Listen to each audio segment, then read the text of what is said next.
specially designed instruction, which is the topic, but it also is going to include co-teaching and a link to HQIRs, which were high quality instructional resources. That is such the buzzword in Kentucky right now in terms of the things that we're supposed to be doing in instruction. And I have two of the better instructors in the region joining me today, and they're going to do the bulk of this session for you.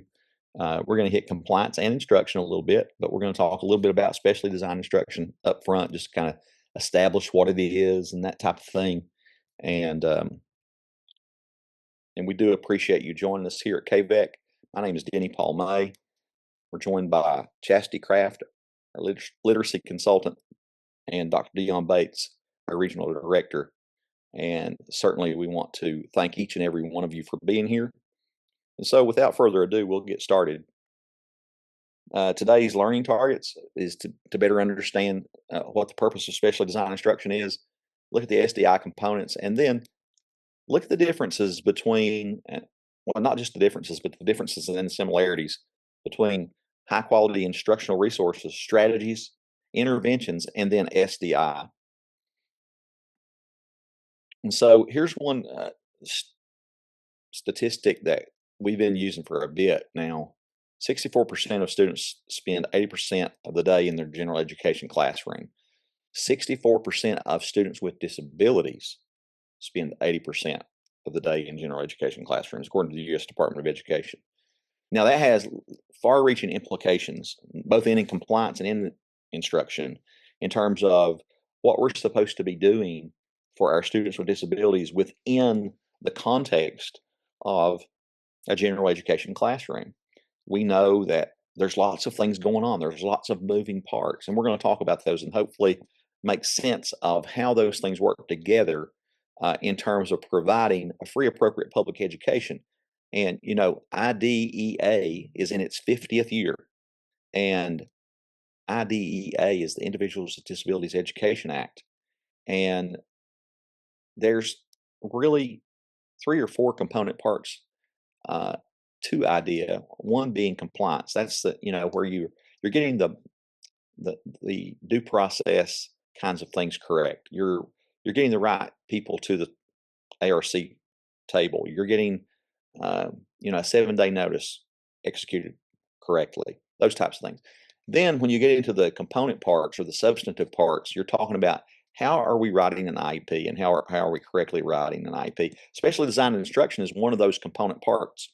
And then as far as the implementation piece, the third part of IDEA is that we are certainly going to have to take that specially designed instruction, look at what we're doing for students with disabilities, and progress monitor that in a way that we can say that the student's making meaningful progress, but also accessing the curriculum and making meaningful progress, meeting the standards in the classroom. So as a special education teacher, if you're brand new to the special education world, the special education teacher has a really hard charge, because not only do you have to make sure that students have access to the curriculum, and the curriculum is vast. The standards are very deep and very wide, and so the depth and breadth of the standards, you know, takes in a lot of territory. And the law says that once we give students supplementary aids and services, once we give them specially designed instruction, they're supposed to meet the standards. They're supposed to have access to the curriculum, and they're supposed to do so that they can matriculate from grade to grade. And that's the whole idea, is to put them on a level playing field, and then to give them what they need, to scaffold them, to provide them with the strategies and the workarounds, if you will. And that's where specially designed instruction comes in. So this first it's just a statement. If you don't care to read over that statement, and then in the chat, just to get this a little bit interactive and to engage you just a piece or a bit here, do you agree with this statement or do you disagree with this statement? So Place your answer in the chat. And the big part of that is the why part. We want to know why you agree or disagree with it. Okay. And Chassidy's already started the discussion, and I appreciate that, Chassidy. She says disagree. Who else has got something for us? Chassidy, do you care to go ahead? Oh, Miss Cindy's going to weigh in, I think. Go ahead. Well, I didn't mean to push that. I pushed okay. Well, I But didn't mean to cold I call on you. I can, just saw that light up, and I that's get okay. excited on this side of the things when somebody wants to Well, talk to me. when So I it's see okay. that, when it says teachers meeting the learning needs of students with disabilities in KVEC area classrooms, um, it should be. They use those tools in order to allow those students to work at the ability of their other students or get them as close as possible to work at that level. Okay. So I'm new to this, so I'm kind of deciphering as I go. I've been teaching for 21 years, but new to the special ed. But when I look at that and I think about specifically, specially designed instruction, that is to a specific student. So, if as a teacher, when we're sitting in a classroom and say we have four students that all have different instruction, are they really meeting all the needs? Um, I'm kind of split on that one. I would say, yes, it is, but then I would say, do they? I think you did a very good job of breaking that down. We appreciate your comments, even if you didn't mean to. You did a great job. And Dr. Bates says sometimes I think we need to make connections across the curriculum, access, and how to meet the needs of each student and make progress. And it's not just the KVEC area, it's all classrooms. I like that. I like that. I thought you were trying to trick us. That's why when you put KVEC area, because SDI is a federal definition, not a regional definition. It is, and that's a great question. It supersedes all of those regional or state or county or local education agency breakdowns. So that's a good catch as well. And it's all good discussion. And anybody else have any comments about this particular topic as to what it is, how it works within that classroom? And having that general education perspective is tremendous. We love hearing from our general education teachers. You've been in the classroom 21 years, Miss Cindy. We appreciate you being here with us, and certainly, hopefully, we can just share in this discussion and we can all learn from one another. Anybody else want to weigh in? Anybody want to unmute and talk here in this? Okay. Well, we can move on. So, and Miss Chassidy here she goes again, still in the thunder. She says it's a federal definition, and it very well is a federal definition. So, federal definitions and laws are a little bit wordy, okay? And one of the things that Miss Dionne and Miss Chassidy and Mr. Doug have taught me is to calm it down with all the words on the slides, right? So let's kind of break it down just a little bit. So it says SDI refers to adapting as appropriate the needs of eligible children under IDEA, the content, methodology, or delivery of instruction to address the unique needs of the child resulting from the child's disability and to ensure access to the general curriculum so that the child can meet educational standards. Now, that is the federal definition somewhat, okay? If you go to the Federal Register, you might get a few other larger words that sometimes we refer to as lawyer speak, but it really is about adapting content, methods, delivery. It's about addressing the needs, and it's about allowing access so that students can make meaningful progress and also meet the standards within that particular grade in which they are operating. Any questions about that?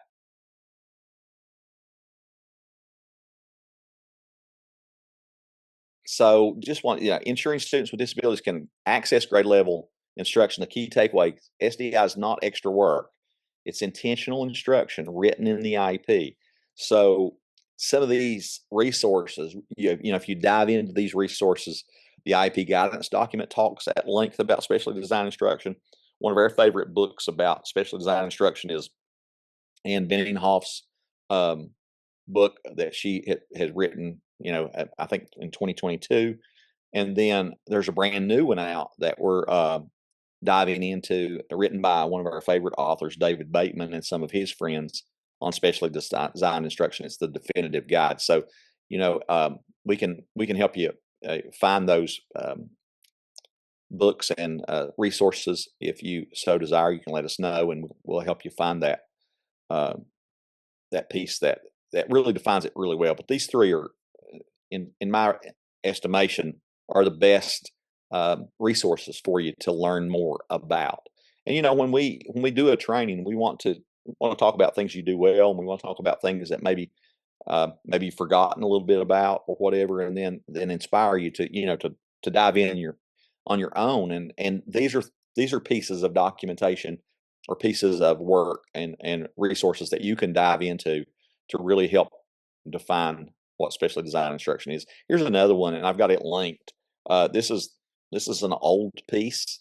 They keep saying they're going to revise it and redo it, but it's hard to revise something that's done well, and this one's done very well. It's got a lot of good information in the first few pages, even about what you should be doing as a special education teacher to provide specially designed instruction. And it breaks it down versus, specially designed instruction versus the accommodations. And I always like to say that really being a crafty special education teacher means being able to give the right amount of accommodation and the right amount of instruction so that students can be successful. And so that this book certainly, or this resource certainly helps you to that end. Just wanted to show you all that. So for all teachers, SDI means teaching the same standards, but in different ways, adjusting what is taught, the content, how it's taught, the methods, and how learning is shown in the delivery of the instruction. So SDI must be directly tied to the student's disability-related needs described in the present levels. When you're thinking about the present levels, you want to know, really, from a couple of guiding questions, what's the student unable to do because of the disability? What is that disability causing the student to manifest in such a way in its performance in the classroom that is so different from their peers that they require this type of additional instruction that is much different from core instruction? What skill deficit is preventing progress in the general curriculum? And that's really what we want our special ed teachers to kind of zero in on when they're taking all that information and they're breaking it down. It could be test scores. It could be all kinds of different types of test scores. It could be test scores that are given once a year. It can be screeners that are given, 3 times a year, or it can be, formative assessment, even right within the natural flow of instruction. And so taking all that into account and how students are doing on previous goals and taking all of that, but what you end up doing with it, you synthesize all the information to say, this is what the student's struggling with based on the disability. This is the skill that we need to be working on. And we're going to then try to quantify that by probing the student and developing a baseline from which we can work, a starting point, if you will, from which we can work. And so that is the beginning point of specially designed instruction. It goes all the way back to when we write about that student in the academic area or the functional areas of the present level. Now, I just want you to think about these three here, and then I want you to put your thoughts in the chat. Is this good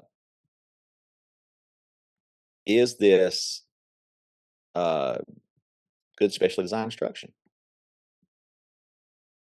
Student will receive small group instruction. Is that in and of itself good specially designed instruction? Teacher will provide accommodations as needed. Is that in and of itself good instruction? Is it extra help in reading? What are your thoughts on this? Think about it for a minute or two and place your answers in the chat. Katie says, no, it's too vague. Carly said, no, it's not specific enough. And what's special about that instruction? And Ben says, very vague, so no. I think you guys are on the right track. So what do we do to describe it? Katie says, what specific assistance will the student need to succeed? Increased time versus assistive technology due to low vision. Yeah, and you know, when you start thinking about those things, that schoolhouse document that we talk about from 2014 really breaks that down between what an accommodation is and what is specially designed instruction. And you know, if you had to place your definition, if you had to state what your definition of specially designed instruction is based on what we thought about here, and all of you put good answers in the chat, and I appreciate your input. What would you say your definition of specially designed instruction is?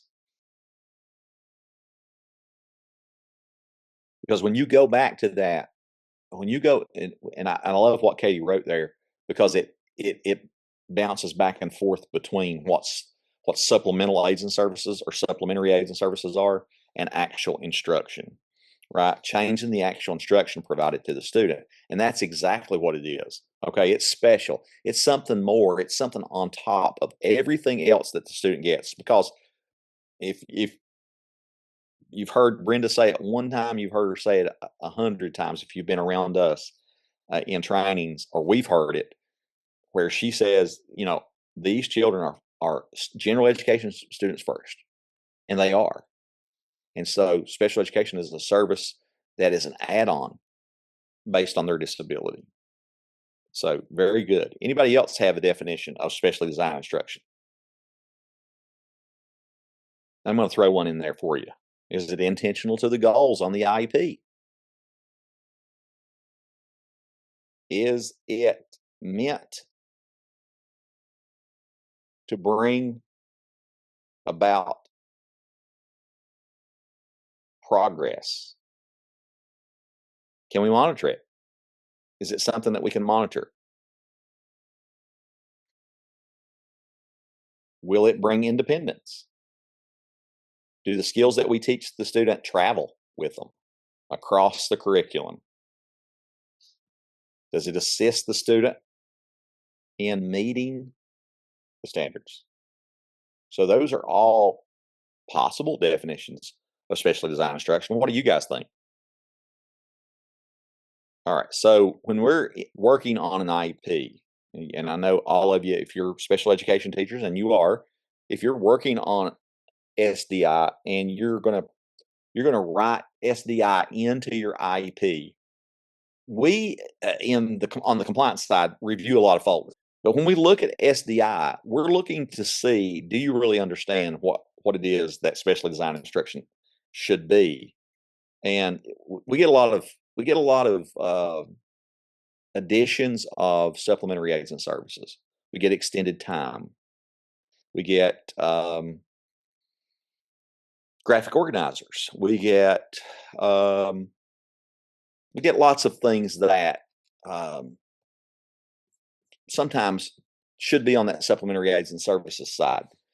When adding SDI under IEP goals, use this structure. The student will receive this instructional method to address this specific skill deficit, and this is how we're going to deliver it, and this is how often we're going to deliver it, and this is where we're going to deliver it. That's really what we're looking for when we're looking under that, because it goes right under the goal. This is what we're going to do for this student. And sometimes we'll look under that goal, and it'll be a reading goal, and we'll have calculator there. And so we know that we're copying and pasting things. And so we have to be really careful about that kind of non-compliance in terms of what it is. So at this point, we're going to look at blending SDI into the classroom instruction with HQIRs. And Dr. Bates is going to talk to you about that process. All right. Thank you, Mr. May. So just thinking about, we really wanted to think about what that definition is about what is specially designed instruction. What does that look like? But then we are noticing that people are now having more questions about, okay, I understand what SDI is, but now how do I make that happen? Particularly if I'm in a co-teaching situation, right? If I'm going in the classroom. So we wanted to kind of shift this session to talking about how do we blend that in to what's happening with our high quality instructional resource and what next steps can we take as special educators to help us bridge that gap. But before I go any further, does anybody have any other questions about just kind of the definition and our responsibility as with the compliance? Before we go any further, I'm going to just pause and see if anybody had a question. Okay, and feel free to just pause, just unmute, ask, put in the chat. So again, this is some really focused questions that we are looking at. And so we've got this requirement that we have to select a high quality instructional resource. So special education teachers are not always in those conversations about the curriculum, how we're selecting those things, but we're ultimately serving students in that classroom. So it's important for us to know what those are. So when we think about that high quality instructional resource, that's one that has an alignment to the Kentucky academic standards, and it should be an instructional resource that gets us to the standards. And so that would probably be like some of you have a SAVIS. You have SAVIS. Some of you all have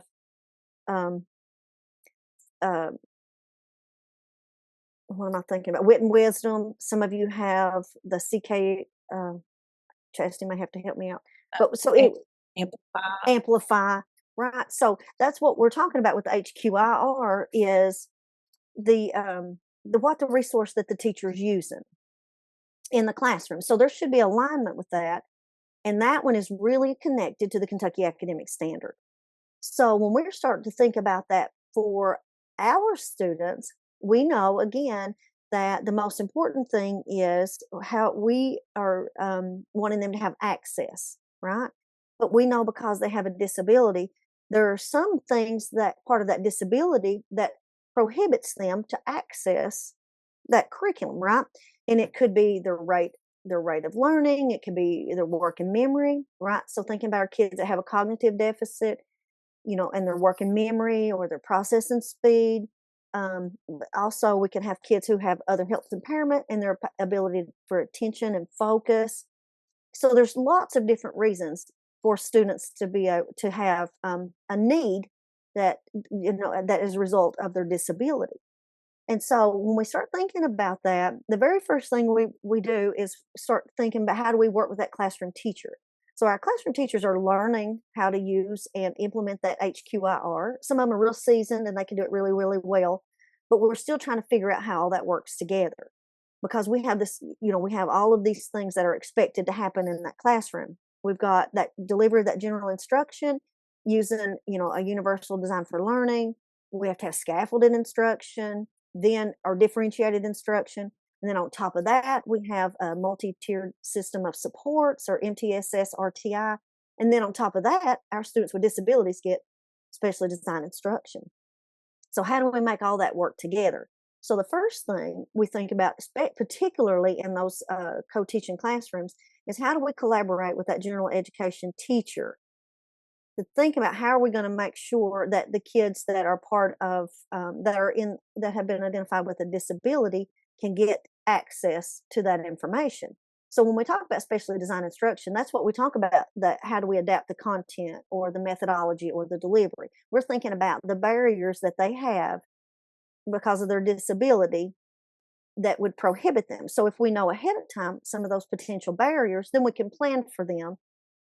And so we know that kids have a reading deficit, right? We know that they've qualified and they have trouble with comprehension or with the basic reading skills, right? So they qualify for us in basic reading, reading comprehension, math calculation, math reasoning, written expression.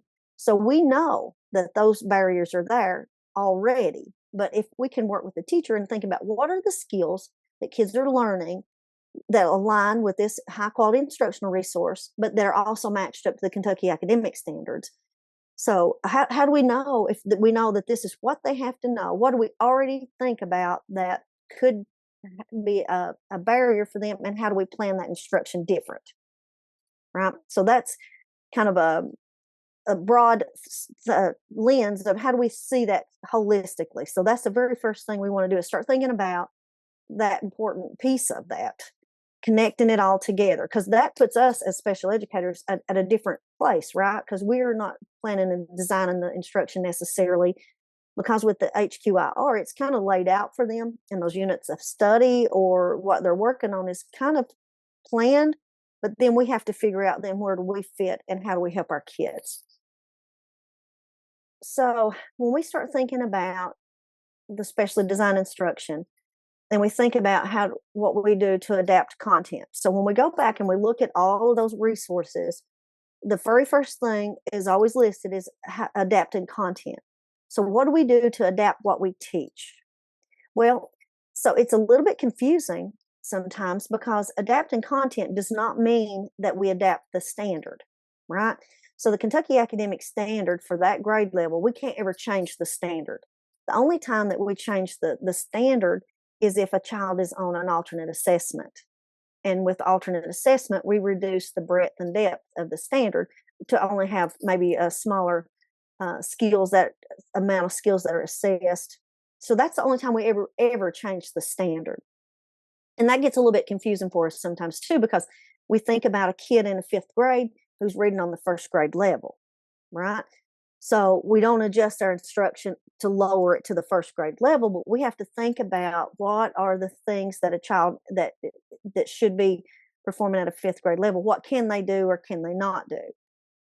So that's just sometimes not always clear for us as special ed, especially when we're starting out, is to make sure that we know that we don't change the standard. We never reduce it.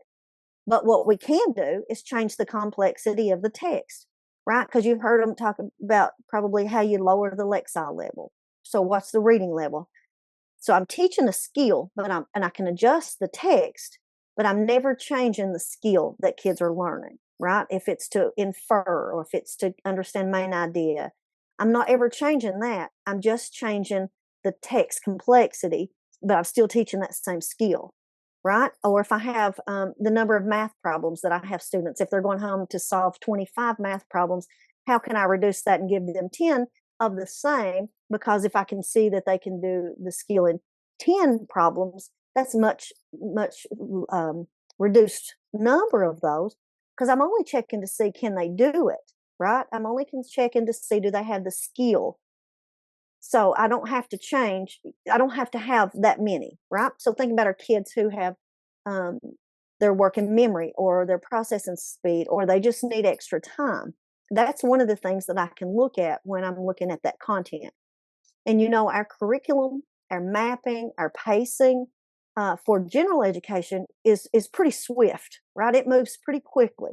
So we have to be kind of cognizant of that and think about where can I find places that I can reduce some of those things or make that appropriate for them. And then the other thing is, like I said, identifying those key concepts. If I'm trying to do main idea, that's what I really need to stay focused on, because if main idea is the piece that kids are having trouble with to help them with comprehension, I just need to work on those skills, right? So some of the other things that are part of that, I could skinny down. And Chassidy and I heard that term this year, just recently, about what do I do just to thin down the volume to only get to those really important things that I don't want to skip out on, that this child would need to be able to read at grade level. And then the other thing is vocabulary. We don't have to give them, if there's 10 vocabulary words, are all 10 vocabulary words essential? We can reduce it there, or we can pre-teach it, right? So there's some other things that we can do here. So those are really specially designed instruction.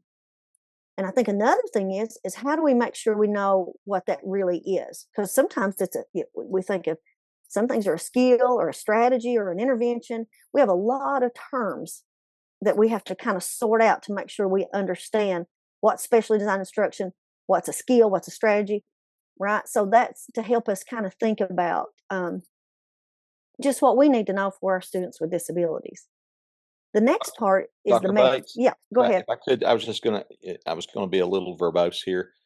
I was just going to say that, sometimes the better job we do, or the more we wrap our head into what the evaluations are telling us and what the student's performance is telling us, when we synthesize all that data, and we come up with a skill that's telling us the student needs more in that particular area. I know that's very simplistic, but that's what we're talking about with vocabulary. If you have cognitive overload, you have to have more practice turns with vocabulary, and that's what makes it specially designed instruction. But yeah, no, that's important to know. The other thing is, once we start getting into that methodology, so the methodology is how we teach it, right? So sometimes we just say our specially designed instruction is explicit instruction. But like Mr. May showed us in that model before, what is it that we're giving them explicit instruction in, right? We have to be able to figure out what it is we're working on. Or sometimes we say systematic instruction. Sometimes we say strategy instruction. But we have to think about the methodologies, how we teach that. How much scaffold is a kid going to need? And like that one, you said the step-by-step modeling, that's what we say in explicit instruction. But we might have to figure out a way that we're going to have to show kids a step-by-step how to do something procedural. Think about a child that has a cognitive deficit. If they're MMD or FMD, right? They can't hold a bunch of steps in their head, right? So how we teach that maybe is very different than how we do that for everybody else. Maybe they only do one step at a time. Or maybe they have a visual, something that they can see, right? So there's different ways that we can work kids through the content and having access to the standards by giving them, like I said, step-by-step visual supports, just like the multisensory. A lot of times our students need more than what we're doing in the classroom what all kids get, right? So some kids need to see it, need to manipulate or do something with it, maybe need to hear it.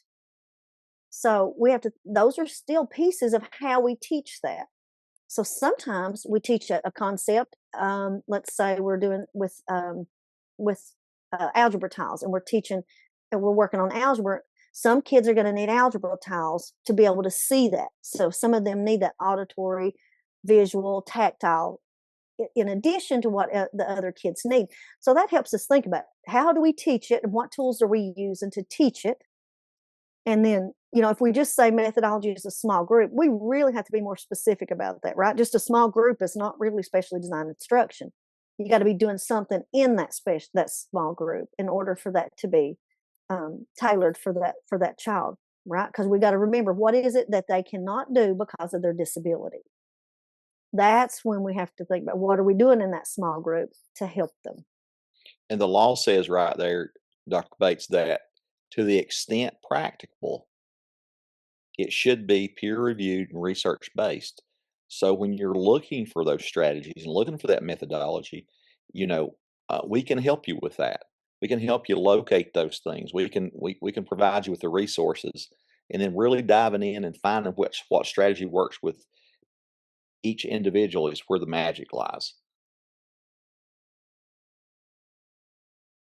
And really, the beauty of it is that sometimes the instructional resources that we have scaffolded resources that accompany the curriculum.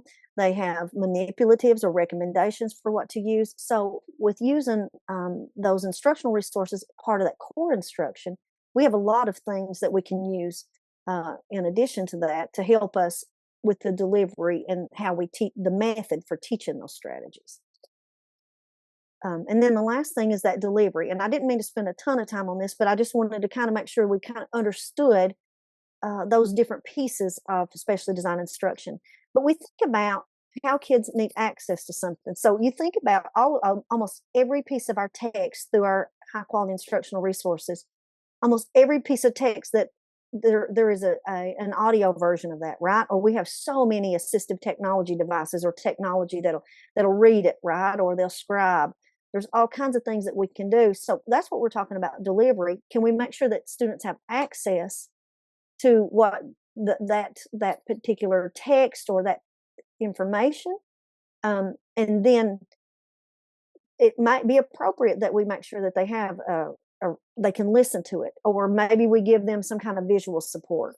Or when we talk about graphic organizer, just a graphic organizer is a teaching tool, right? It's just something that we have a way to organize information. But if we're doing it especially design instruction, we're teaching it very intentional for a student to be able to organize their thinking and be able to use that tool to help them work through as a scaffold or as a support that they need that other kids might not need, right? So that's when it becomes a graphic organizer, becomes specially designed instruction. It's when I need to use that in order to help me to get access. And so that's what the question that you can ask. Well, and you're teaching that metacognitive process behind putting that thing together, right? Right. That's when it really, really becomes, is it transferable? Does it create independence? And so we're trying to capture, hey, what do people use? What kind of thinking? And do you understand that process of that thinking? And then when I think about this, and think about general education teachers planning their classrooms, this column puts me in the mind of universal design for learning, in terms of, if you go ahead and set your classroom up in a way that's going to reach the corners of the room, you're going to come out way ahead. And, a lot of these things can eradicate the need for all the additional specially designed instruction if you're taking care of it and you're thinking in terms of inclusive classrooms, inclusive situations. Then you can stop some of the things that students need by just the way you plan. The other thing is that pacing, right? Thinking about the pacing and how fast, and with using those instructional resources in the classroom, some of our students work at a much slower pace, right? Because they got processing speed issues. Again, they're working memory. But those are all things that we can adjust to some extent, even if that is in that co-teaching classroom. That's when it's beautifully designed to break out into some parallel teaching or some alternative teaching or into some station teaching, right? That's when it works so well together, is when you're delivering that lesson. How can you make sure that we address that? Because if a kid or some students in the class they're unable to keep up at that rate because of the cognitive deficit, then we know that's an issue. So we might look at the pacing. We may do things differently through small group. Like I said, alternative teaching. So that's another thing. But we can also, think about the environment and think about where students are sitting at.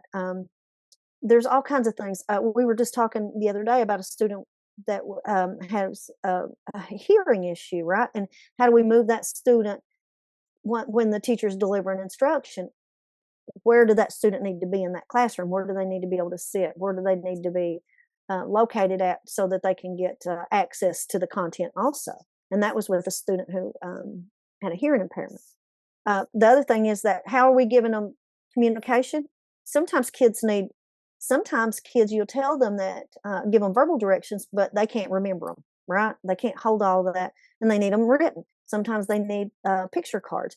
Well, all of those things, again, go back to that disability. So it always connects back to what is the disability, what is the area that they're having an adverse effect, what's their need, and what can I do to help them make progress, back to that meaningful progress. So those are all kind of just the foundational pieces of that. And Ms. Kraft, do you want to talk about any of these things as we're talking about this kind of example that we have here on the screen? Here, I've got a question. So let me kind of talk through this and you jump in and talk about this with me. How about this? Okay, that sounds good. We're thinking about, like, some people, Chassidy is the trainer in the region for UFly. So let's say, for example, our schools are using part of their high quality instructional resource. They're using structured literacy, or they're teaching some kind of systematic phonics instruction, right? So the teacher is using finger tapping, and they're sounding out letters and sound. They're sounding out, and they're using finger tapping as a strategy. Well, if all kids in the classroom are using that, that's a strategy. That's an instructional strategy, right? if we do a smaller group or we do it some kind of differentiated through our tiers of instruction, we may give them some kind of systematic instruction or some strategy instruction in addition to the finger tapping.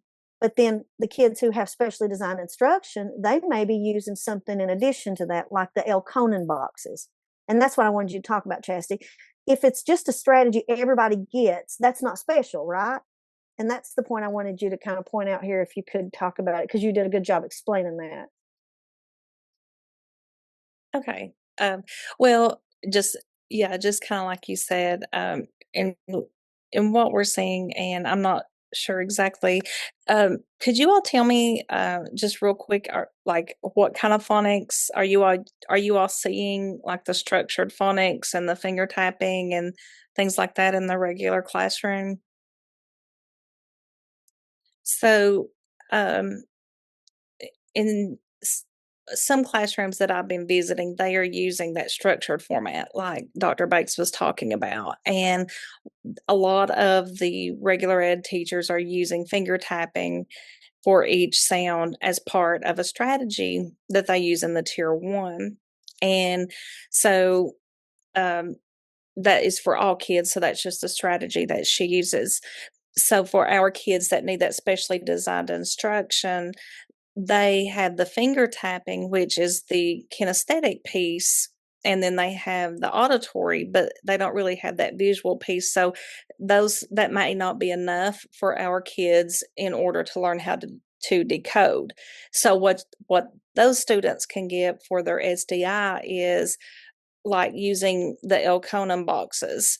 And not all students will need those L. Conan boxes or that visual support, but the finger tapping would be enough. But our students would need the L. Conan boxes with some chips, or just they could write the letters in those boxes as well, in addition to the finger tapping. So it's a little bit more intense instruction because they're getting all of those instead of just getting one. And then just the comprehension piece, looking at, like we just took an example for like the central idea. So for a strategy that to teach, to think about like incorporating background knowledge and things like that in order to get to that central idea, the teacher may do a think aloud strategy in her tier 1. And so she may model a quick example using a think aloud, and then pose some questions for a class discussion, and then assign them, just give them a graphic organizer and say, okay, through this text, find the main idea and three key details. So that's really all the guidance that they're going to get. Even though they get that graphic organizer, there's not a whole lot of instruction there as far as guidance on how to complete that.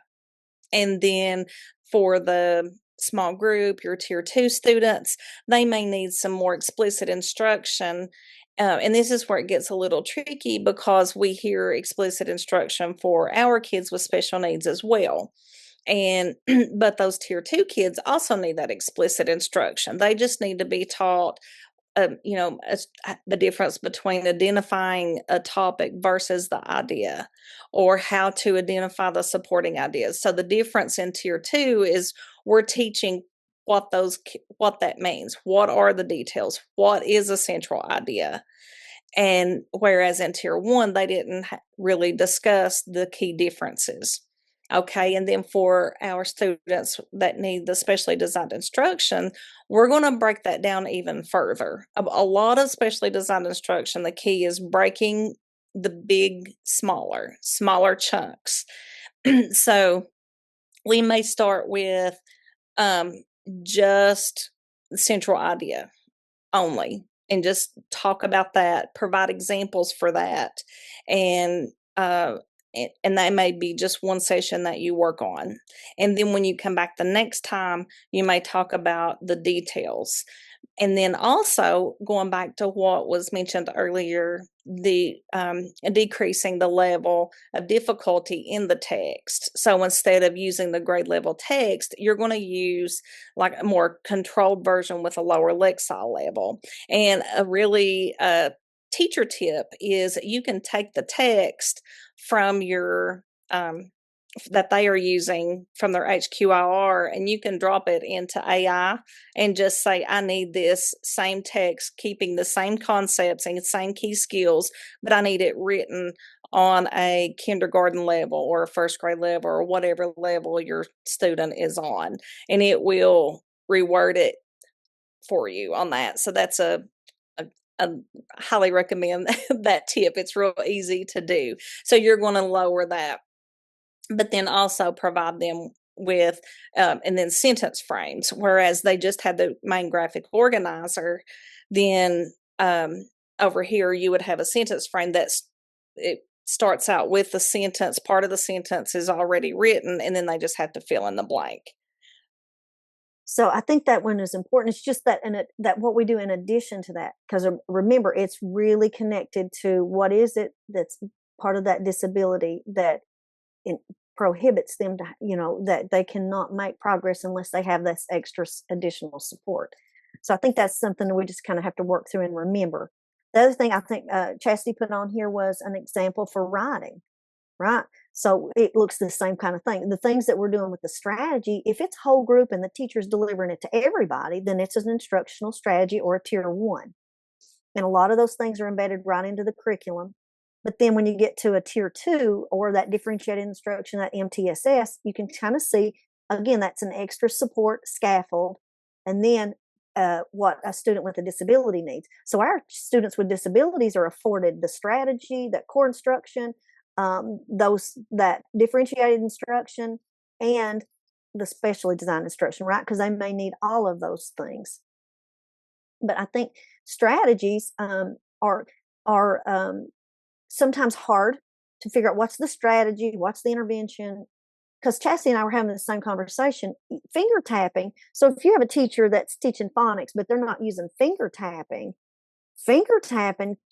if not everybody's doing it and they're just finger tapping in, that could be a tier 2, right? Or if you're teaching finger tapping as a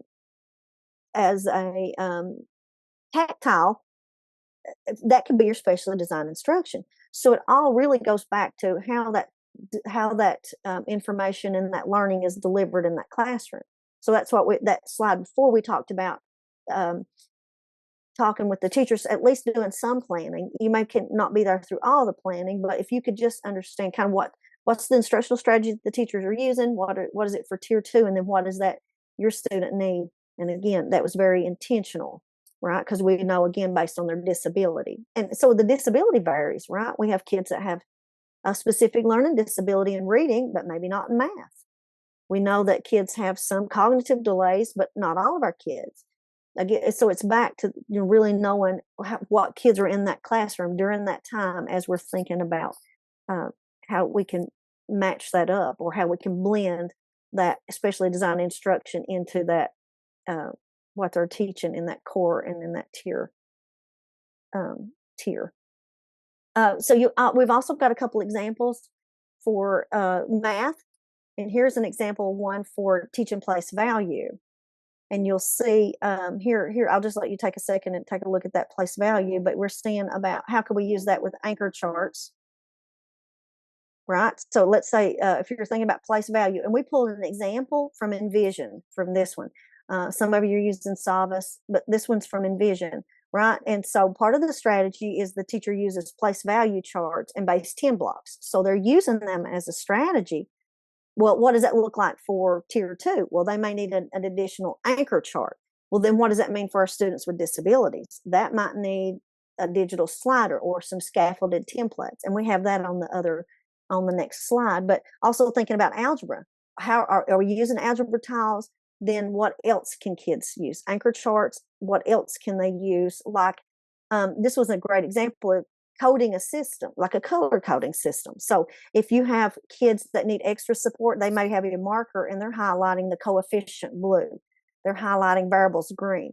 They're highlighting exponents red, right? Or they're coloring them and then they're highlighting positive and negative, right? So it teaches them to discern or be able to tell the difference, right? So those things would be in addition to what they were getting in that core instruction. but knowing a few of those skills, because it goes back to thinking about kids are going to qualify in basic reading. That's like our phonics, right? That's our letter sound correspondence. They're going to qualify in reading comprehension. They're going to qualify in written expression. They're going to qualify in math reasoning, math problem solving. So if we know those things, we have an idea of some of the specially designed instruction that would be of benefit to them, right? So we already have kind of a toolbox full of tools that we know would be helpful for students. And that helps us as special ed teachers. We're ready. We're ready to be able to pull those tools out. And so I think that's important too, is just, we don't have to know every single strategy, but if we know some really solid strategies to help kids in those specific areas based on, and that goes back to connecting to their disability and connecting to, thinking about that evaluation that Mr. May was talking about. Where's the deficits? Where on their IQ is the deficit at? Because processing speed is different than working memory or visual spatial index, right? So there's all kinds of pieces. If we help us to understand their disability and what the characteristics are of that disability and how that impacts their learning, it helps us to make a better choice for their specially designed instruction. So the L. Conan boxes were what Chassidy was just talking about. So we were talking about finger tapping, but then the kids had some more explicit instruction in their tier 2, but the kids that are tier 3 got the L. Conan boxes, right? Because it's visual. They do a movement with it. They hear the sound, they move it, right? So that gives them that extra support. But that one, the digital slider is the math example, right? So we're talking about how we move kids, how they could use a slider to see it visually. Again, our students that are struggling, that have a disability, oftentimes need to see it. What do we say, Chassidy, when they need to hear it, see it, say it, right? But they need to engage in those concepts. Do you want to say something, Chassidy? Okay. No, just the arrow underneath it's just the move it. So like you said, they hear it, say it, and move it, because it gets all three of those in there. Mm-hmm. And that's what we think about for our students. What do we do that's, again, part of that disability? And I think about that all the time, because we connect all those academic goals with children that have attention deficit disorder, right? And their inability to focus or to stay on task. But when we add some of those kinesthetic pieces, that really connects to the disability. It goes back to some of the things the deficits that they need, or the deficits that they have and some of the needs that they have in order to make progress. What can we do to help them with that? One of the things that I wanted to add was that, the hard part about co-teaching is just that. What Dr. Bates made mention of and what Chassidy made mention of was that need to collaborate and that need to really know within that lesson, within that natural flow of instruction, where you're going to be able to layer that specially designed instruction in. And you're going to have to look for spots. And, it's not been too long ago that all four of us were in the classroom, some longer than others, of course, but any downtime, you should be filling it up with additional practice turns and feedback. Any break in the action should be filled with roll the sleeves up, have the kid practice the skill. And, you can embed special design instruction up front in the bell ringer. You can put it in the modeling. You can put it in the practice. You can put it in the reflection. There's all kinds of different entry points for it, but you have to look for them and you have to collaborate with the general education teacher and try to find those spots where it seamlessly works within the natural flow of instruction, where it's never going to be as good as it needs to be. And it's hard. I mean, I know it's a very, very hard process, and it's one that, just in review, we're supposed to be meeting standards, we're providing access, and also making meaningful progress on the goals. And that's our job as a special ed teacher. Thank you all for being here with us today. We appreciate each of you being here. Thanks for hanging on with us. Thank you, guys.